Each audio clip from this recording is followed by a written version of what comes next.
आज आपण लिंबू सरबताचं प्रीमिक्स कसं बनवायचं याची रेसिपी बघणार आहेत। हॅलो एव्हरीवन, तुमच्या सगळ्यांचं आस्वाद रेसिपीजमध्ये मी अमृता पुन्हा एकदा मनापासून स्वागत करते।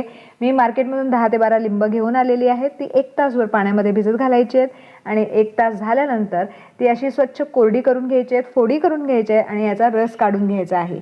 जर चॅनलवरती नवीन असाल, सर्वात पहिल्यांदाच व्हिडिओ बघताय, व्हिडिओ आवडला तर जरूर लाईक करा, शेअर करा आणि सबस्क्राइब करायला अजिबात विसरू नका। आता आपण लिंबाच्या फोडी ज्या केलेल्या आहेत त्याचा रस जो आहे तो काढून घेणार आहोत।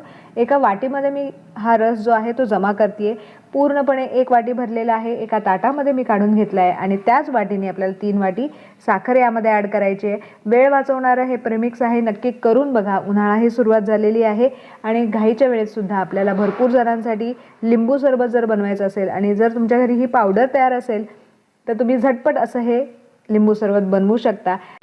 लिंबू आणि साखरेचं जे मिश्रण आहे एका ताटामध्ये पसरून साधारण 3 दिवस आपल्याला घरच्या घरी फॅन खाली वाळवायचं आहे। अशा पद्धतीने क्रिस्टल्स फॉर्म होतात आणि ते मिक्सरला बारीक करून झाल्यानंतर हे झालं आहे आपल्या लिंबू सरबताचं प्रीमिक्स। अतिशय सोपी आणि मस्त रेसिपी आहे।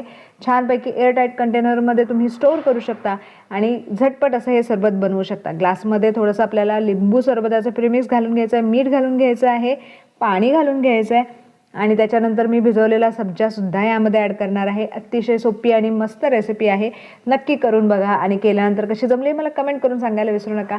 छानपैकी या उन्हाळ्यामध्ये हे प्रीमिक्स बनवून ठेवा आणि कधीही तुम्हाला हवं असेल तेव्हा तुम्ही लिंबू सरबत बनवू शकता।